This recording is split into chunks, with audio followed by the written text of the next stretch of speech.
He wanted to communicate words of Torah, but one of the early things that he said to us is, never put my Torah behind a paywall. I want it to be available to everyone. Shalom Aleichem, and welcome to Shark Tank, the podcast about the challenges and opportunities of being a Ben Torah in the workforce. This week, something a little different. While working on the Rabbi Sacks series, I collaborated with the Rabbi Sacks Legacy Office, and I was blown away by the amount that they are doing, even after Rabbi Sacks' passing. I was most able to benefit from the online database, which has been maintained and even expanded over the last 4 years. So today, I want to get a behind-the-scenes look at Rabbi Sacks' office. I want to learn more about how Rabbi Sacks used the internet to share Torah and how he managed his time. I also wanted to know how his team has accomplished so much since Rabbi Sacks has passed away. Our guest today is Joanna Benarroch, the Global Chief Executive of the Rabbi Sacks Legacy. If you are an educator, mentor, or in an HR profession and want to guide people to fulfilling careers that fit their natural abilities and their personal life goals, make sure you check out the Rockport Institute, where you can learn the exact tools and frameworks that the world's best career coaches use. The Rockport Institute trains career coaches just once a year, and this year's course starts in just a few weeks. So if you are considering becoming a certified career coach, now is the time. And for Shark Tank listeners, you can get $500 off the price of the course with the discount code SHARK500 at checkout. For more info, check out the link in the show notes. My name is Yaakov Wolf, and this is Shark Tank.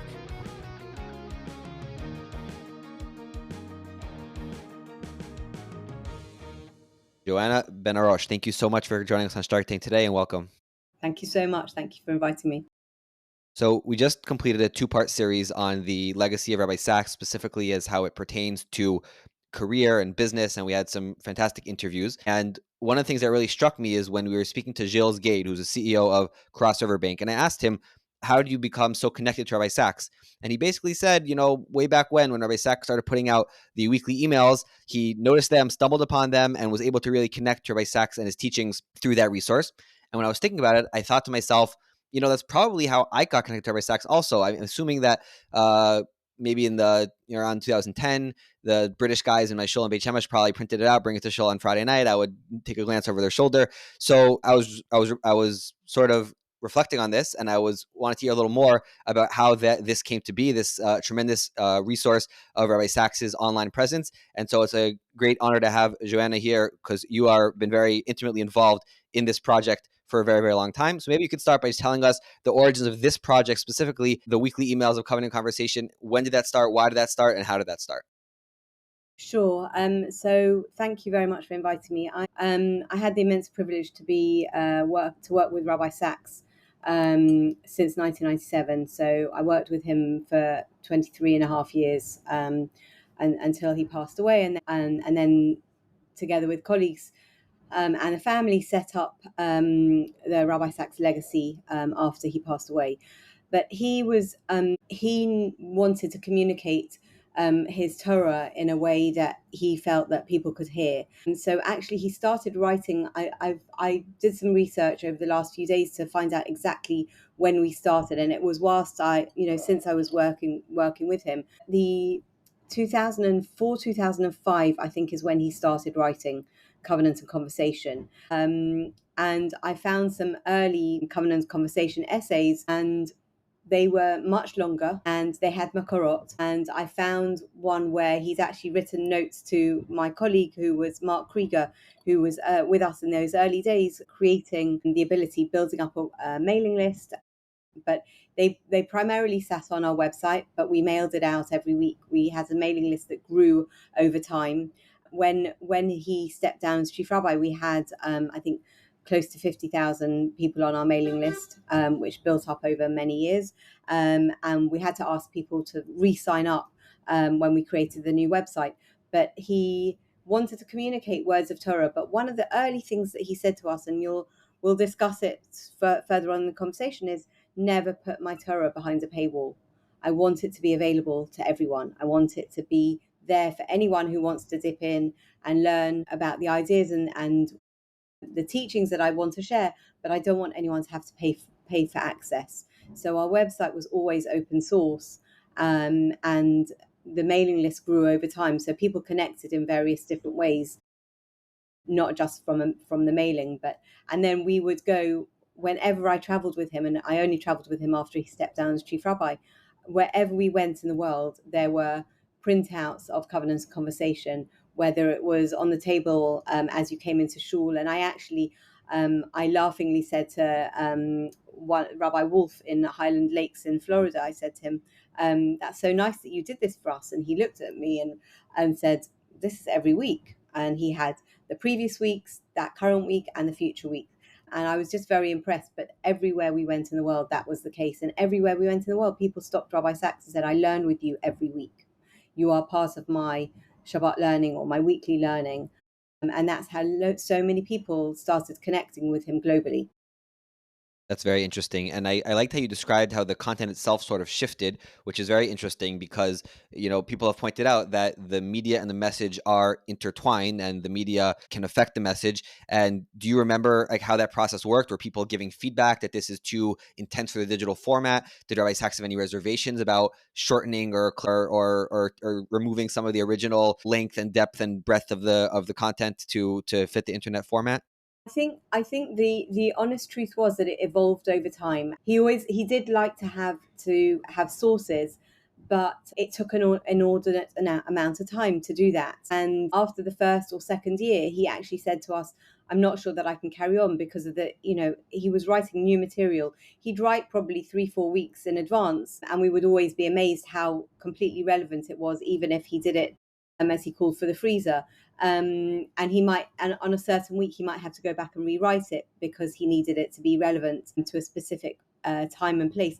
But the drain on his time, and he was serving as chief rabbi, which was an extremely demanding job, but he would consistently write, for a wide audience. And he realized that he could communicate the messages probably in a slightly tighter format. So we did one year where he had full makorot, and then we toned it down a little bit. So he would still have sources at the end, but he might not have a full page of makorot. So it evolved over time. It was a moving feast. And in later years, he then did a theme series. So one year, the year he stepped down as chief rabbi, 2013-14, he did a year of leadership, and then he did a year of ethics, then he did a year of faith, I believe. So he evolved his ideas, and he was someone who always wanted to bring a fresh idea to a subject that he talked about. So this was his way of reinventing it each year in a fresh way, and a new look at an idea, at the parsha. And so it kept him excited about it, and that was very important to him. If I'm excited, then other people, feel my excitement in my writing, and other people will be engaged by it. He was looking at the audience. He always wanted to make sure that his messages could be heard, could be accessible, so feedback for him was imperative. He never ever wrote anything without feedback. We had, at the very minimum, David Fry and Diane Binstock reading his essays. Always someone was looking over his material, and that was a request from him, not from us. He felt very strongly that he needed strong feedback. If he'd made a mistake or it needed correcting, he would ask, and that was a regular piece from him. Interesting. I hear you're saying that the shift to maybe the shorter, more concise format was based on his own constraints, but did you ever have any conversations with him or hear him reflect upon the effect that the media has on the message on that angle of things? Very, very much so. I mean, he used to talk about social media as a revolution in information technology, and so things evolve over time. And I remember him doing a Facebook Live with Nicola Mendelsohn of Facebook in 2017, and he said that his theory is that every revolution in information technology has hugely spiritual consequences. And the first revolution was writing, and that brought about the birth of civilization. And the second revolution was the invention of the alphabet. You could get all the world's knowledge in 20 to 30 characters. And he said that if you look at history books, that coincides with the birth of monotheism and the idea that everyone is entitled to be literate, and hence everyone has dignity. And I think that's an important message from him, that things evolve over time. media is a way of communicating that message. He felt that the revolution in information technology and moving to online and the digital revolution was a new way of communicating with a much wider group of people. And therefore, he was finding other ways to communicate Torah through this digital media. And he evolved with the time. So he learned what would be well received, and what was a bit too much for people to take in. Accessibility to him was so imperative. He wanted people to be able to access his message. And speaking of accessibility, something that we discussed a little bit in the series, and I think is very interesting, is Rabbi Sacks spoke all the time about power versus influence. And I'm thinking about his power, quote unquote, meaning his formal role as a chief rabbi, and his influence, which is the fact that he had a global reach way beyond the trappings of the formal office. So I'm wondering, can you just maybe chart a little timeline of when he became chief rabbi, when he started really investing in the digital media, and maybe how those two interacted and how his sort of global presence grew beyond the more narrow role of the chief rabbi, thanks to all this digital investment that he did? Yeah, absolutely. What year? So Rabbi Sacks had realized that he had a more global audience beyond the Jewish community before he became chief rabbi, as he was invited to give the wreath lectures on the BBC, which was a very I was going to say chashuv, but it was a very respected lecture series on the BBC, and had all sorts of interesting presenters over time. He gave that in November 1990, so before he became chief rabbi. So already the BBC was recognizing that he had gravitas and he had a message that could reach audiences probably well beyond the Jewish community. So he was already in that space. And then he became a voice on the BBC for Thought for the Day. So Thought for the Day is a program that is a small 2.5 to 2.75 minute intervention in the biggest news program that's listened to millions of people across the UK and beyond every morning. And Thought for the Day, I think, happened only on the weekday programs through Thought for the Day. So Radio 4 had its Today program Monday to Friday, I believe, and he used to do a Thought for the Day probably once a month, and it always had to be relevant to the news of the day. So he could only write it the day before and then tweak it. He had specifically 2 minutes 45 seconds to deliver this message, and it was very much driven by BBC guidelines. So he had to write it out in full, which was a very unusual thing. He never usually wrote out speeches in full. He'd speak from bullet points. But here he had to write it out in full, and it had to pass the BBC censors. So already he was reaching a much wider audience than the Jewish community. And he had started to learn how to communicate in a very tight way.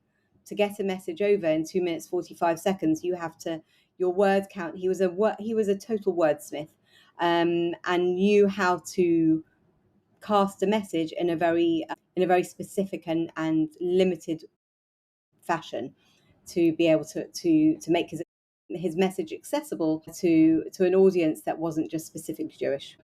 You're able to reflect back on the growth of his digital presence and his growth of his global presence, and how those two sort of played out across the years that we were talking about, starting from 2004 and onward?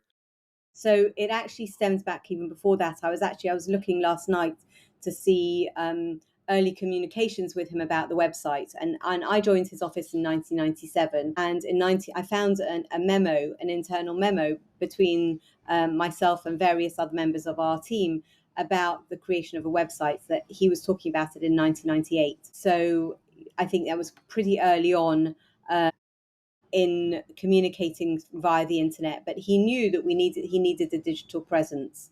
So although he didn't start writing Covenant Conversation till a little bit later, he knew that he could communicate via the websites to a more global audience.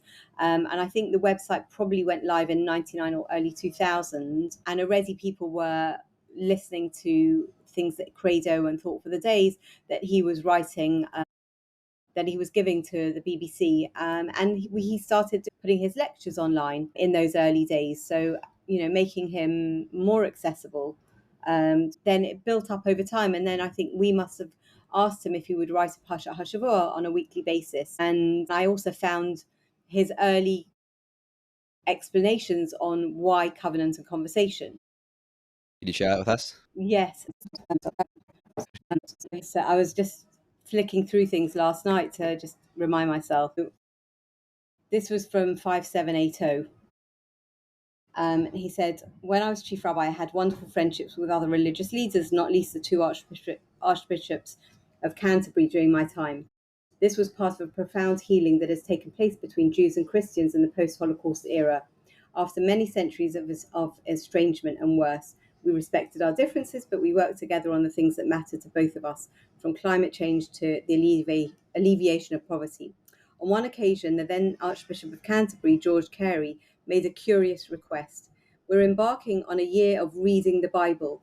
Do you think that you might do something similar within the Jewish community? So Rabbi Sacks replied, of course, we do it every year. There's only one word that we find problematic. Which word is that? He asked. The word reading.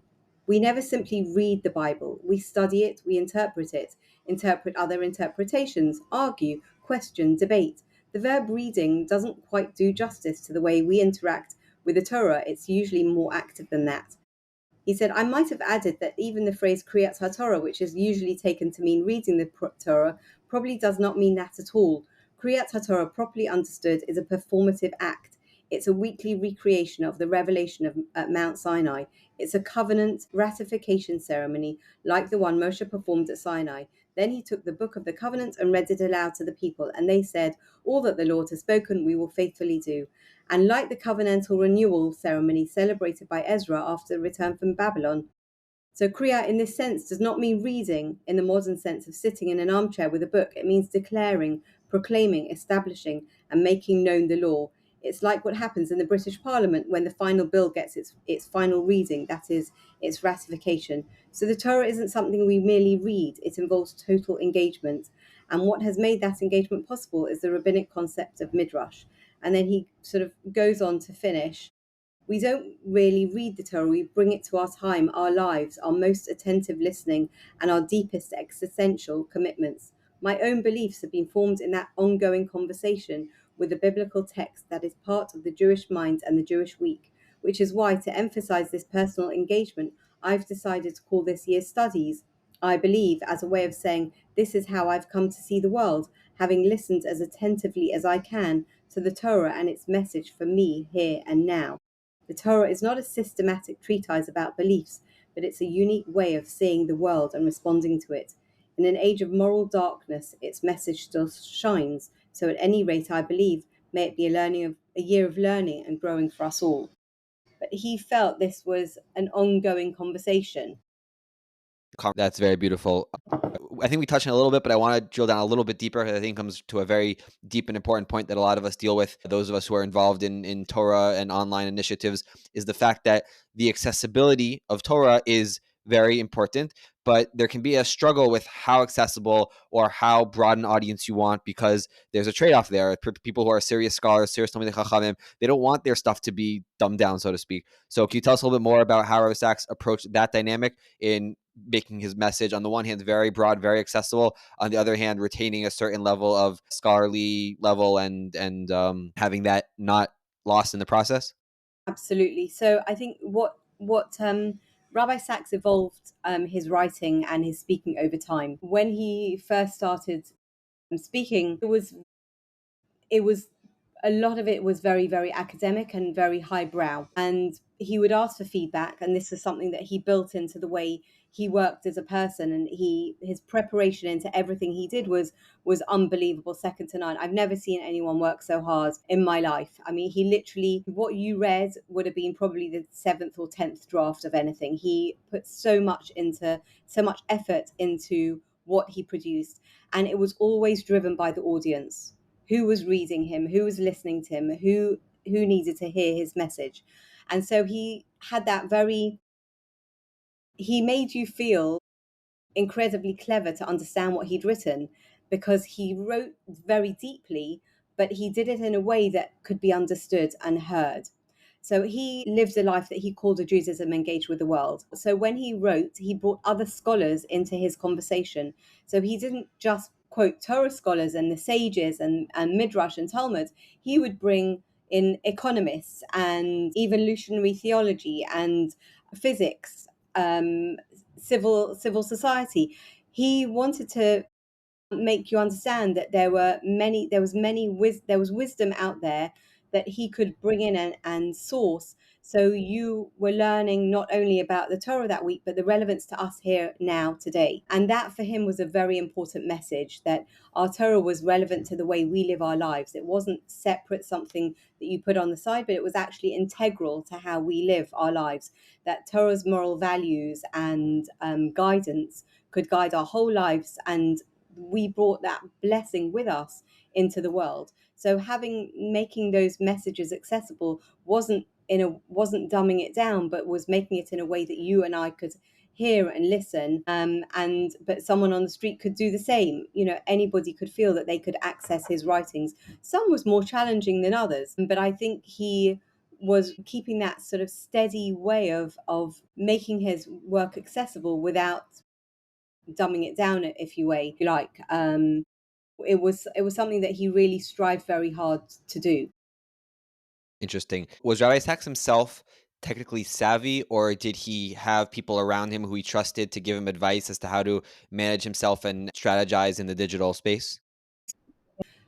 So Rabbi Sacks viewed the revolution in information technology as a way of communicating with a really wide audience. He used to say that he wasn't particularly technical. He was much more technical than he would give himself credit for. And he saw ways of, he used to say, I'm on Facebook, but I'm not on Facebook. But he trusted us to guide him. And he had a very good team behind him to guide him on different ways of connecting to the internet and creating his website. I would say that he did not technically tell us what to do on the website, but he listened to guidance, and we would come and tell him our plans and what we would like to do, and he would approve. And he knew that we took a lot of guidance and a lot of advice. So we sought advice from experts in the field on how best to create the website, how best to reach audiences. Now you've got to know exactly how to engage with followers and the reach, etc. It's a science now. But in those early days, he knew that we would take advice and guidance from experts to help us create the website. And we would take ideas to him. The whiteboard animation videos, for instance, was a new way of communicating his message in a shorter form. Not everyone will go and read a letter in a scroll, which is close to 300 pages, but they might watch a whiteboard animation video for 6 minutes on what the importance of being Jewish. Were there any things that you came to him with suggestions that he said no? Specifically, I'm wondering if things that he didn't like, again, going back to like the highbrow versus cheaper, anything that he thought was like, I don't know, beneath him or not matim for him to do? So we were pretty cautious in how we reached out to people. There's a couple of examples that I wanted to share with you where he went the extra mile online to be accessible. During COVID, we had so many requests for him to go online and do Zooms and various webcasting and podcasts, and to reach out to people who were in desperate need of reassurance, particularly that first Pesach when people were celebrating on their own. And we asked him, and I have to say, at that point in time, he was isolating. I mean, as were we all. And I had to connect to his computer at his desk at home from my home, and set him up on Facebook. And he had to do it basically almost on his own. It was not a comfortable place for him to be, but he was prepared, to help people in their very difficult times of need and communicate with them in a way that was just beautiful. And he did a Facebook Live with Ishai Rebo, which was unbelievable, leading up to Pesach. Another time was in the very early days before Sefaria was created. Sefaria has an amazing online presence and really feels that their aim is to democratize Jewish learning.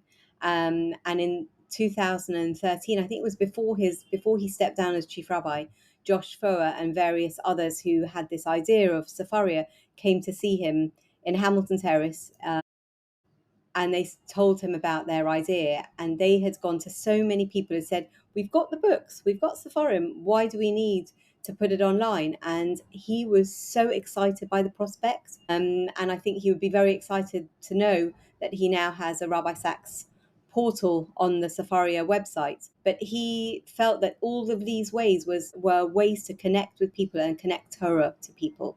So this for him was opening up a new way of learning. And it was very rare. He never told us he didn't like the whiteboard animation video to start with. He never told us until after we hit 1 million views. And he said he didn't think that it was going to go anywhere, but he trusted us and he could see our enthusiasm and our excitement for this new way of connecting, of telling a story with animation and his voice. And he was beyond amazed that it went viral. Wow. Last question before we transition to sort of the last part where I want to talk about the life of the Rabbi Sacks office post Rabbi Sacks. Before that, I'm just curious. You mentioned how busy he was and how many things he had on his plate and how dedicated he was to doing things really well. Do you have any other sort of productivity techniques or time management hacks that he used to be able to, he had 24 hours in his day, although he did use probably all 24 of them because he was did not sleep much, which he's discussed in the past. But just curious how he only had 24 hours and not more. So how did he make the most of them? He structured his day very carefully. He structured his week very carefully. He structured his year very carefully. So we had set times in the diary that were set aside for writing. And those were periods of time sort of at the end of the year, sort of December to early January, and also in the summer, where we did not disturb him. And his diary was closed, and unless the ceiling fell in or God forbid, some terrible tragedy happened, we did not disturb him during that writing period. And he immersed himself completely during that time. But then whilst he was writing Covenant Conversation, he also had to work out ways to craft out that time. The early mornings were his most productive times for writing. So he would get up extremely early and write. The other thing that he did, and I sort of referred to it earlier, he always wanted to bring a new idea to what he was writing. So he read voraciously. He read hundreds of books a year. And if one of us, the team, received a book from him, it was a precious gift because you only had to read the pages that he'd marked. And every book had stickers on the pages, but he read voraciously and then went back. But he must have had, he didn't agree, but he must have had a photographic memory because the way he could recall pages and phrases and quotes was just incredible. And books and people, the books that he'd read, but he taught himself how to expand his memory. He was a very gifted individual in so many ways, but I've never also he was exceptionally humble and asked for guidance and feedback and help in all of his workings. And he was an inspirational person to watch, how he thought about and how he never had a 2-year plan. He had a 20 or 30-year plan. And he was looking at the community in that way.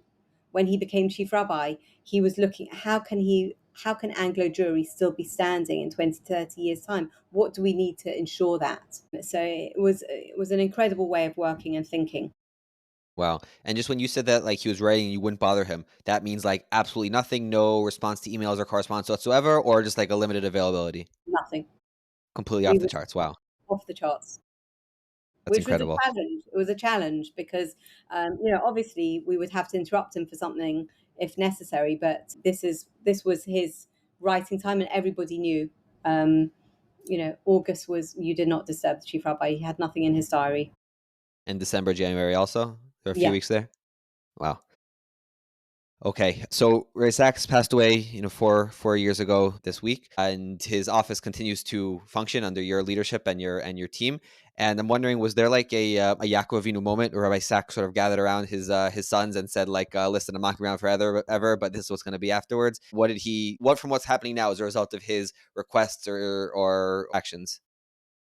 So we had about 5 weeks notice of his being ill. Um, we didn't have that time to sit with him and ask him, "What would you like us to do?" We just didn't. We That wasn't given to us. It was very, very quick. He was doing amazing stuff online in the lead up to Rosh Hashanah that year. He just launched Morality, his last secular book in the States. He'd launched it just in the lead up to COVID and into COVID in March, and sort of end of August and leading up to Rosh Hashanah, he was busy online launching Morality. Everyone had managed to sort of gather themselves to move online in this period. And Erev Rosh Hashanah, he began to feel unwell, but we didn't actually know until Erev Sukkot that how sick he was. But we thought he was going to get better. There was no discussion that this was terminal at all in that early week.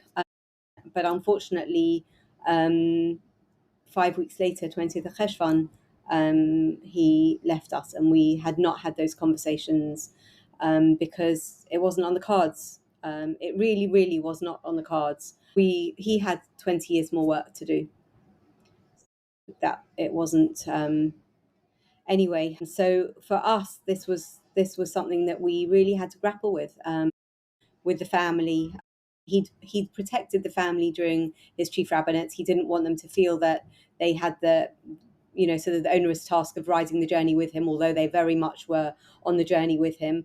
His wife, was an integral part of all the planning that we did during the chief rabbinate and after he stepped down. The family and the team, really gathered after he died. First of all, we had, he died during COVID, so his levaya was 30 people. It would have been thousands had it not been COVID. And so we wanted to do something for the Shloshim that was more global in nature. And so we worked very hard over the Shloshim to put something together, and that you can see that online. But after that, we really worked over the course of the next year to work out what was he had left us this incredible legacy. Over 40 books, thousands and thousands of pages on the website, and hours of recordings of video and audio.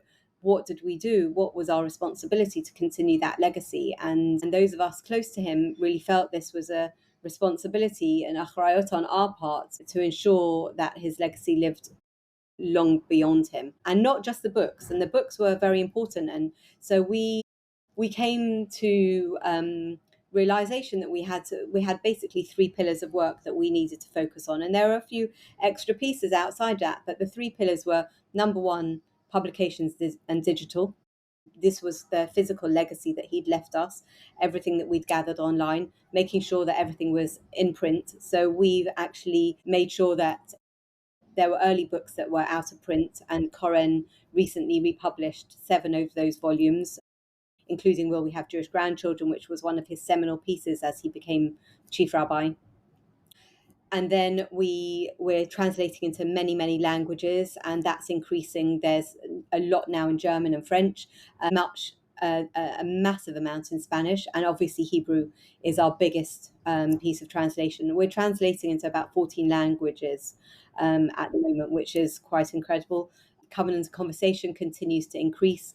We created, as I mentioned before, our digital portal with Safaria. So there are many books that are now that we've worked in partnership with Koren to bring Rabbi Sacks onto the Safaria website. And that digital space is very important because that's his global audience. And then the second piece is education, and we've been creating resources for teachers online, creating topic-based resources, almost a curriculum called the 10 Paths to God. And we've created an amazing program called Torah v'Chochmah, which was very much his framing of a Judaism engaged with the world, Torah and wisdom joined together. And we're in 18 schools in North America, creating 3 tracks: Chumash, Parsha HaShavua, and Machshavah Israel.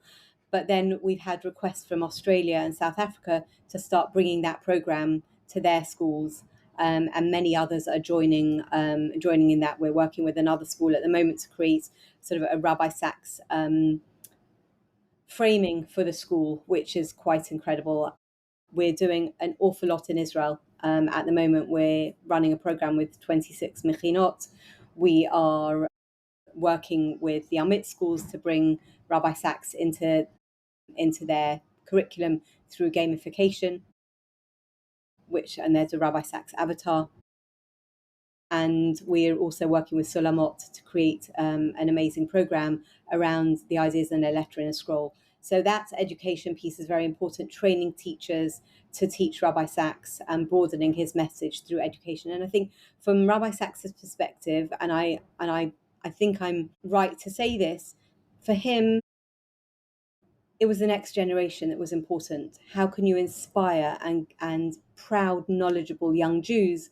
Well, help us to ensure that our Jewish message, our Judaism, is continued in a very deep way. He always used to visit schools and say he was reassured that the future of the Jewish people was secure in the faces of those young Jewish kids in school. So education for him was so important, knowledge and understanding of who we are and where we are, and allowing our children to be the next letter in the scroll. He felt very strongly that we all have a role to play in this world to come and the world to come. We must inspire our Jewish children to take that forward and play their role and be a letter in the scroll. And the third piece was leadership. He has a unique um, role to play as a Jewish leader. He has a unique way of being a Jewish leader, and if we can share that with young Jewish leaders, the up and coming Jewish leaders of our time and future generations, that's really important for us to do. So we are in the second cohort of our Sacks scholars, and we see an amazing amount of work being done around the world in Rabbi Sacks's name and taking his messages forward.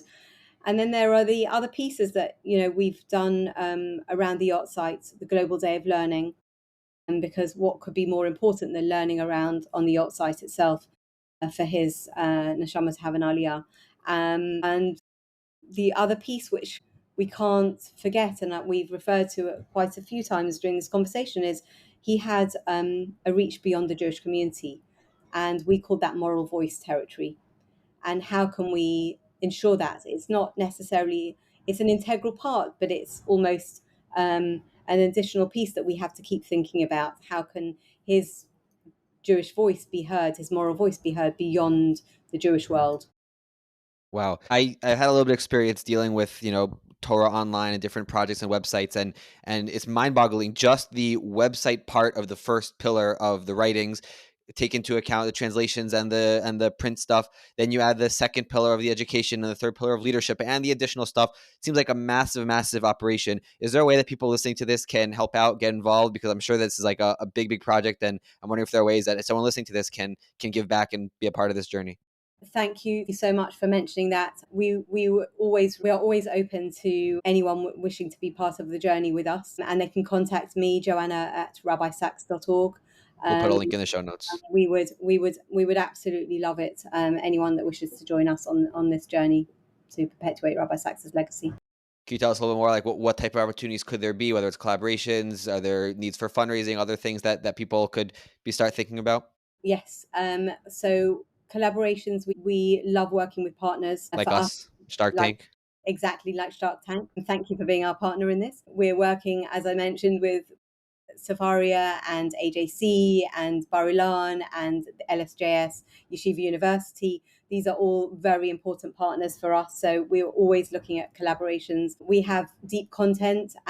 We would love to collaborate with anyone who has that reach that can share Rabbi Sacks's content to in whichever way we can work with them. And fundraising is always going to be an issue. So we are always very open to sponsoring our operation. We have an amazing team that does incredible work. So you can sponsor a project or a book or our overheads, which we have salaries to pay. But we have an amazing team, and any support for the work that we do would be very, very much appreciated. Joanna, thank you so much for joining us. Thank you so much for all of your help in this project and in general. And I hope to continue to be able to play a little part in helping out in whatever way I can. And maybe others listening to this will be inspired to also take part of the journey. Thank you so much, and we will be in touch. Thank you so much, Jakob. Thank you. That's our show for today. If you enjoy Shark Tank, the best way to show support is by hitting subscribe, leaving a 5-star review, and sharing your favorite episode with a few friends. A reminder that if you are interested in becoming a certified career coach, the Rockport Institute training is opening its registration for just a few more weeks, and you can get $500 off with the discount code STARK500. Thanks for listening, and we'll see you all next week.